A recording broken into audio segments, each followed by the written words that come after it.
from the Mercy One studio. Making It Personal with Bishop William Joensen on Iowa Catholic Radio and iowacatholicradio.com. Welcome to Making It Personal with Bishop Joensen. I'm Kelly Mesher-Collins with the Diocese of Des Moines. On today's show, we're visiting with Len and Naomi Nieland of Holy Rosary Parish in Glenwood. They were featured in the most recent issue of the Catholic Mirror about the challenges they faced after their house and acreage were flooded by the Missouri River. But before we get to today's interview, let's find out what's on the bishop's mind. I certainly had a lot of people speaking glowingly of technology and what technology has been able to do for us. So not just Iowa Catholic Radio, but the means of live streaming. And I think this has really kind of catapulted the church into a new era of being church. And a lot of people, I think, have that sense that there's not going to be any going back from this. Hopefully it doesn't mean that we rely on virtual presence as our primary point, but our longing to be physically present. But I think the opportunities to really connect and to reach out to people, but also the creativity that's come forward, and again, different levels of technical competence there for some who are not so much Facebook savvy and things that are going on. But I think it's just going to kind of maybe be part of this glue of the Holy Spirit that kind of pervades and carries over from those moments when we are actually a worshiping community or being present sacramentally or otherwise. And I think that's going to be something that, is woven into our life in a beautiful way. So that could be one of the graces. You think about, last night, the Holy Thursday Mass at 5:30 p.m. in the main body of the Cathedral Church with really nobody present except for a couple ministers and those filming it.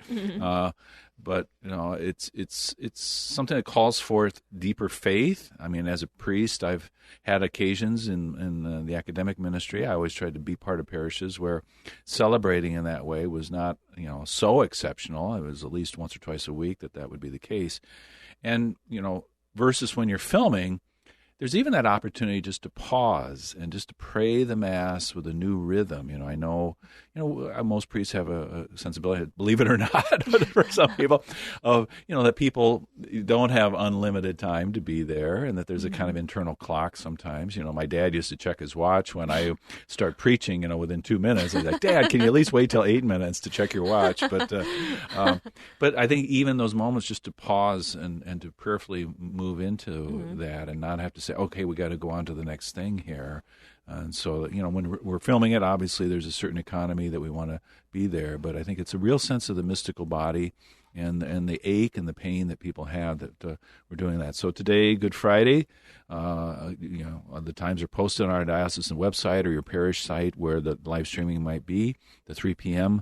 gathering for us and the filming there. Tomorrow night with the vigil then as well. And without the great procession with the Easter candle, we're just going to start the light. Again, we're trying to follow the prescriptions of the Congregation of the Sacraments. And we did share some guidelines with our clergy, but we also shared some family practices, thanks to John Gaffney, Adam Story, and others in the Office of Evangelization and Catechesis and Marriage and Family Life. We tried to communicate that via email to everybody, but that's something that you could still consult and maybe consecrate these days and Easter Sunday as well in a unique and beautiful way that though we can't be physically present, FaceTiming or Zooming each other later in the day as family might do. I'm very conscious. None of us kids wants to be the one who carries the virus into where my mom is living, and 87. She's doing great. Oops, sorry, I said her age again. Sorry, Mom, but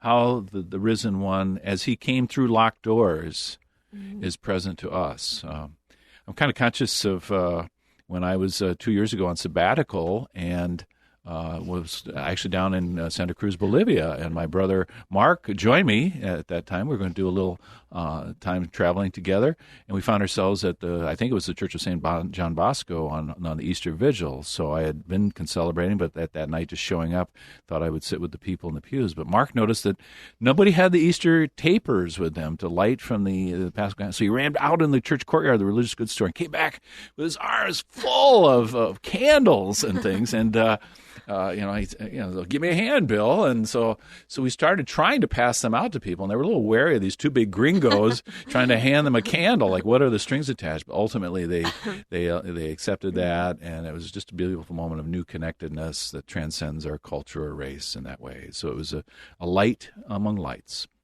All right, we're going to take a quick break. You're listening to Making It Personal with Bishop Joensen. Thank you, Blessman International, for their support of Iowa Catholic Radio. Everyone lives their life 24 hours a day, 7 days a week, 365 days a year. How we use that time directly affects if our life will leave a significant impact or not. Each year, Blessman International leads Central Iowans on a 12-day, all-inclusive experience sharing the heart of Christ with children in South Africa. Teams are forming to do something significant in an African child's life. Learn more at blessmaninternational.org. That's blessmaninternational.org. On this day of mercy, all the divine floodgates through which graces flow are opened. Therefore, let no soul fear to draw near to me, even though its soul may be stained with sin.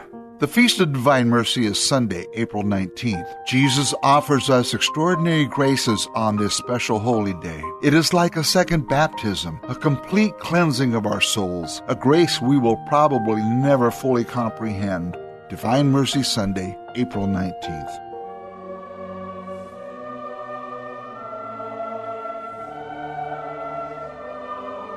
Welcome back. I'm Kelly Mesher-Collins with the Diocese of Des Moines. On today's show, we're visiting with Len and Naomi Nieland of Holy Rosary Parish in Glenwood. They were featured in the most recent issue of the Catholic Mirror about the challenges they faced after their house and acreage were flooded by the Missouri River last year. They'll tell us how their faith and support of others helped them get through the ordeal. Thank you, Kelly, and thank you to the Nielands for taking time here on what is Good Friday, as we gather. Friday celebrated in a different way than we ever have before, where we can't be present as a people of God, but by technology we can be present to each other. So, as you know, I came to Des Moines from Dubuque and had lived in Dubuque for 20 years, but they have a flood wall in Dubuque, and so we had great respect for the Mississippi River, but you all in Glenwood and southwest Iowa were having a very different experience last year at this time. Can you just tell us a little bit about how that all unfolded for you? Well, it started one evening when Naomi and I were watching the local news from Omaha before we retired for the day. And they said the Missouri River was out of its banks and expected to rise. And so we have large levees here that we're protected by, and we weren't really too worried about it because in 2011 we were protected by the levees. And so the next morning when we got up before Naomi went to work at the Glenwood Community School system, she said, let's just drive over to the Missouri River Bridge, the new bridge. It's only about a mile from our house, and see what's going on. So we hopped in the car and drove down Highway 34. And when we got to the levee, we both kind of panicked because it looked like a flowing lake. The water was already kind of dribbling over the levee, and water was rushing down the river, and so we had to go to the Nebraska side to turn around. And when we got there, the water was already running over the levee and was over a couple lanes of the road, but there weren't any legal authorities there or anything yet, but cars parked by it wondering where to go. We went back home, and Naomi called into the school district and told them that she wanted to stay home and pack up, and we just kind of frantically went through the house and picked up a few things. We called her children. One of our daughters lives in Glenwood. We called her. We came out and just kind of frantically went through the house, packing up items and taking them into town. And we live on an acreage, and we have, I raised beagle puppies, and we had 5 adult beagles there. We kind of rounded them up, and we have chickens and barn cats, and tried to do what we could, but we can't catch them. So we just opened the door and kind of told them they were on their own if the water came. You let them out. You let them out of the ark, then, huh? At that point. They could fly in a tree, the birds if they are, the chickens if they could. But anyway, then we spent the whole day moving tractors to higher ground and salvaging stuff in our shop. We have a large machine shed, I call it, with a lot of, I'm kind of a hoarder of antique equipment and tools and so forth. So, I mean, this kind of frenzy of trying to salvage things, I mean, you're talking to each other like, no, leave that, take that. I mean, are you in sync, or you just, your minds are racing and you think, this is our life together, this is our story, and, what's going to be left from it? Yeah. That's exactly what was going. I felt a little bit like the apostles when Christ told them to leave everything and follow me. We left everything, and then at 6 o'clock, a sheriff's deputy was at our house and said that we should leave right away, but for sure by 10 p.m. Well, it was in March. It was starting to get dark, and we were pretty well tired out from the day. So we went to our daughter's basement, who lives in Glenwood here. She has a walkout basement and a kitchen and everything, and started to kind of spend the evening on. Now, wait a minute. Going to a lower level during a flood time? Wait a minute. I think Glenwood's on a hill. Yeah, I know. Okay. No. We weren't that mixed up. That's the tornadoes you're supposed to go down, right? Exactly. But we were in her basement and unpacking our things and trying to get organized in there a little bit because we kind of felt we'd stay there for a while. Okay. Well, then the next morning was Saturday. I got up and I took our pickup truck. I was going to drive out and see if I could maybe get a few more things. But when I got to our county road, there were about 3 feet of water over the road, and it was rushing across the road. And I, of course, turned around, went back to town, and I said, I think we're in trouble. Yeah. I'm glad. Yeah, the master of understatement there. And Naomi, is he usually like that? Is that? Yeah. Or stating the obvious. Right away, the community came together. That's the thing that I saw God working for us. Nature does what it's going to do, but the people just started having meal. There was a large meal site where we could have 3 meals a day, and these were, not just little flimsy meals. These were big old cooked things. In fact, later on, I had to kind of cut back because I was gaining weight going to the soup kitchen. I mean, if I may interject, and this is maybe a little inappropriate given the gravity of what, but some have said in the light of what we're going through now with the coronavirus, that we're wary, that we put on the COVID-19 as we've hunkered in this way. So I'm sorry for a little gallows humor there, but No, we're too close to the refrigerator. But that kind of, those groups kind of turned into being support groups. People came together and shared their stories, and we had some counselors there. Some people were very emotionally involved. They were weeping and crying and didn't know where to turn. And we had some social workers there that could talk to people. Father Dan Sipker from our parish and some other ministers were there and provided comfort to people. And it wasn't just drawn along faith lines, right? Well, no, you're not my church, so I'm not going to help you, right? I mean, did it kind of all flow together? Or? It was everybody, but we get a lot of support. It was good to see God working in that way to try and help us get a grip on what was going on. And in reflection, maybe that's something you can affirm, but Naomi, were there moments when you just like, God, where are you? Or, if this is the God who created the nature and things, have you checked out on us, or what's going on? Was it a test of faith in some way? It was. I always thought that I believed in God, and I knew that that I wanted to be closer to Him, but I didn't feel His presence until I saw all that support that was coming from everywhere. We had a church in Illinois come and help us take everything out of the house. And it was just amazing, the experiencing of the love in the community, knowing that knowing that if all that stuff was going to be gone, it was amazing. And I feel like I believe in and trust in God more because of that. So people kind of his God's ambassadors and how they were, and maybe some took time from spring break even to come be in the area and helping out in that way. But we had Mennonite people, we had Amish people.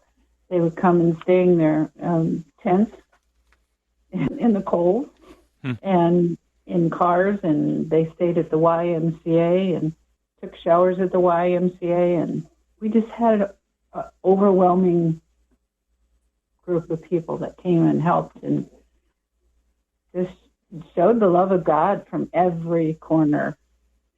Mm-hmm. When we think about Good Friday, we think about the meaning of the cross to us, and were you kind of on one side of the cross for a while before you could actually see the hope and victory that it gives, or is that something that some people took a lot longer to kind of emerge from depression or despair? I mean, if you lose not just your stuff, but the things that capture so many moments and ways of relationships and people in our lives, the kind of sacramental things, the images and things, not just religious but very personal, where there's some people for whom this was a long haul to come to Easter, if you will. Yeah. Yes. I think we have a website called Mills County Support Group, or Mills County Food Support Group.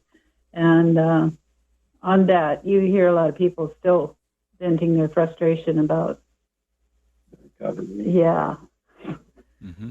And I guess there's a lot of theft going on. People that can't get to they're out of their home and they can't watch their stuff, and somebody comes along and takes stuff. So kind of the darker side of human nature is also there. So we're not. We're banished children of Eve that we are. The veil of iniquity hasn't been lifted. It brings out the best and the darker side of things. You were going to comment, Len. I cut you off. Well, you just learn to live without things. I had a rosary on my nightstand that I've had for years and years, and we put some of those things on our bed, thinking that would be high enough, but it wasn't. You floated off of there, and it wasn't just water, but it was a black mud that covered everything. It just was everywhere, and it smelled really bad. And things like my picture of my mom and dad standing next to me at my first communion, those things are just gone, and they're not coming back. But you learn to move on. Mm-hmm. Mm-hmm. But yeah, I think it strengthened my faith too. I was born and raised a Catholic. I went to Catholic grade school and Catholic high school, Kemper Catholic School in Carroll there, and I always thought that Jesus was kind of somebody that I was real familiar with, maybe an acquaintance that I chatted with now and then, but after the flood, he seems to be more of a close friend than an acquaintance, and even going to Mass and doing our hour of adoration here in our parish, it just seems different than it was before. Yeah, I noticed you made that comment in the Catholic Mirror, and so that was something that was already part of your life, but in a way, you went deeper in that. We talk about the veil removed, as a video, but that way of being present with Jesus opened up in a way. Mm-hmm. That's the way it turned out. Yes. Mm-hmm. Do you think your experience now of seeing the people who are hurting, around the country, New York and other places, that you feel a certain compassion and solidarity with them, even that's changed by virtue of your experience with the flooding? Yes. We can totally understand how they might feel not being able to control anything in their life. Yes, I think. Do you have anything to say? Well, we're both concerned. We're in that age group where we have to be very careful, of course, and we're just kind of scared about it and pray about it, and hopefully we can do our best to. We just got a text from our parish, and we're going to pick up our palms, both a drive-through situation. So I don't know. It's really getting weird. But yes, it is. Weird is one way to describe it. Yeah, we've been doing the Mass every day on the telephone. Yeah, Father Dan has it. What do you call it? Live stream. Yeah, exactly. Live stream. That's good. How long are his homilies? I have to ask. Well, they're not. Usually they're long, but this morning it was kind of short. But ironically, he talked about the virus, but he also brought in the flood, which I thought was kind of spooky, really. We were going to talk to you today about it. Kind of a coincidence, I guess. But he talked about a gentleman who was out on his farm, and the flood was coming up, and the neighbor drove down with his big tractor and asked him to hop on. You probably heard the story. Maybe you did, yeah. But anyway, he ended up perishing in the flood, and when he got to the pearly gates, he said to God, where were you when I was needing help? And God said, I sent you 4 people to help you, and you turned them down. So that's a classic. That's a classic. Yeah. Yeah. But it was kind of a coincidence that he included that in his homily this morning when we were going to be talking to you about this. I promise you, we did not confer in any way. So Father Dan got a marvelous recognition from Catholic Charities of the diocese for his longtime commitment and service to us. So he's man, not only with his people in Glenwood, but his imprint and witness is radiated through so many different people. But so we give him a little shout out here this morning, and grateful. And parish, of course, the parish is on a high hill, so if that gets a flood, it'll be doomsday. But he also allowed a lot of people to bring things up to the parish parking lot. I brought 2 trailers up there with tractors on and other equipment on and left them there to get them out of the flood. And other people did the same, and so that helped us out a lot, too. Well, I hope he doesn't charge you rent for those parking places then. Yeah, I don't know. Well, we haven't gotten the bill yet. Yeah, he may, but at least we got everything back. So this whole cycle of death and resurrection, we think of the Paschal mystery. You kind of passed over through your trial last year, but as you say, you recognize life is a very precious and fragile thing, and that now with the virus and everything else, God keeps drawing us, not just going around in circles, but that ultimately, the cycle of Good Friday and Easter is something we live again and again, and hopefully that's something that not only for you, but your children, family, but for the whole community that trusts that God is with you and that God suffers with us, but that God is also drawing us to that new and abundant life. So thank you for your great witness, and may somehow you find the moments to celebrate a happy Easter, even if it's through remote technology with the people that you love and your family, and be safe, okay? Yes. Okay. Thanks for visiting with us, Bishop, and stay healthy. We'll pray for each other. Amen. We're going to take a quick break. You're listening to Making It Personal with Bishop Joensen on Iowa Catholic Radio and the Spirit Catholic Radio Network.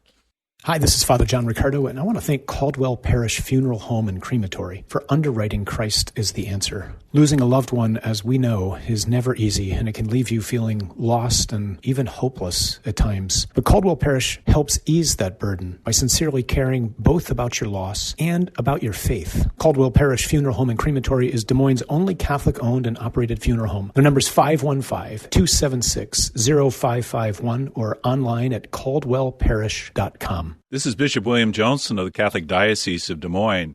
Each of us has the potential to be an instrument of God's love, a light in our world. Each healthcare professional, first responder, and scientist searching for a coronavirus cure is an example of that light. I encourage you for the next 50 days to magnify the light in our homes or neighborhoods by lighting a candle or other source for an hour after sunset, and pray that darkness and disease do not prevail. This Easter, I pray that light shines through us as witnesses of God's love.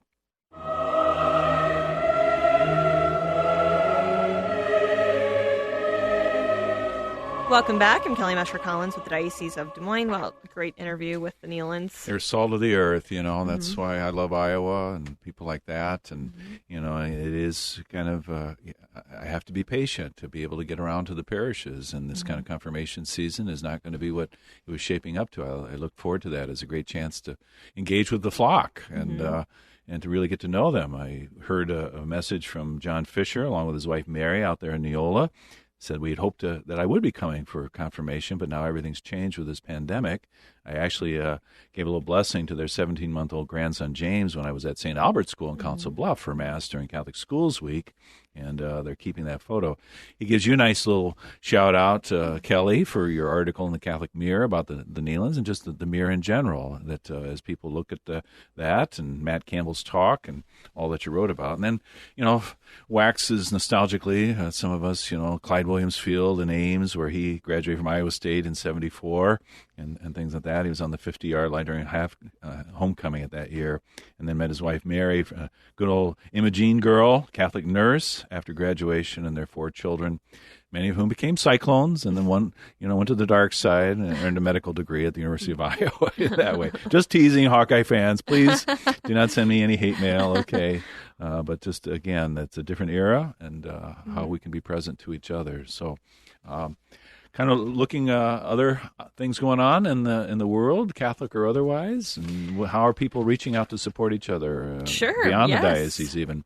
Well, Chicago has been considered one of the hot spots with the coronavirus, but there's a religious order that is paying the hotel bills for some of Chicago's homeless, so that they can be secluded and have some isolation. The clerics of St. Viator have donated more than $60,000 to help protect those who have nowhere to isolate. There's hotels that they've been paying for, and that's been helping these people shelter. With more than 1,800 cases of the virus in Chicago, it's definitely a very generous gesture. It is, the kind of religious community that professes poverty, but out of the material abundance that they have, that they could be there for the homeless in the spirit of St. Viator. So I think we're going to be seeing lots more stories of that, and we have already. And this way in which we, I talked about bringing candles to people in a church, but maybe extending a light to others in the way that we can. And I've just been commending people, maybe as Holy Saturday and proceeding into the whole 50 days of Easter, maybe that we could light a candle on as daylight falls for that first hour. And we know, obviously, the days get longer, but for an hour after sunset, just to have either a candle or, for safety's sake, some other kind of light source, just to turn that on in our neighborhoods is kind of a symbol that we're not going to succumb to the darkness of discouragement and doubt. Just like the Nieland said, we're all tempted, and our fears for not only our well-being, but the way in which we kind of have that spiritual connection. So it's not just virtual reality, but genuine reality as well. Well, anything else that you wanted to share with us, Kelly? No, I think that's good. Okay. And how for you? What's this going to shape up here, your Easter Sunday, and how you're going to celebrate that? I know your dad had some health issues earlier in the year. Yeah. Well, my dad is in a nursing home, but I'm able to FaceTime him on tablet. But my mom is, she's in older years, so we're just going to do a Zoom meeting, and that'll be it. Okay. How about you? Now, is there any special dishes you're going to prepare? Brunch, scrambled eggs, hash browns. It'll probably be the same as every other Sunday, but okay. Probably. All right. Yeah. So, yeah. All right. Maybe some ham. Maybe we'll throw that in there. Okay. How about? So, I haven't thought that far out since I know our plans are pretty minimal. Am I going to make a meatloaf in the shape of a lamb or something here? I don't know. Yeah, people know that my cooking, I inherited that. I did not, that non-gene from my mother about cooking. I love to eat, but, I have one brother, Mark, the one who, Mr. Candle guy, but he is truly a gourmet chef. And I'm sure that the people that he's hunkered in with in Greensburg, so he can virtual reality Pennsylvania. Yeah, show you what he's made. Could he? I don't think I want to see that, kind of add to that as well. So, and then, of course, my brother David, he has to have his peeps, on Easter. Yeah, so, good. Partial. Thank you. This has been another edition of Making It Personal with Bishop Joensen. You can hear Making It Personal with Bishop William Joensen every week on Iowa Catholic Radio and iowacatholicradio.com.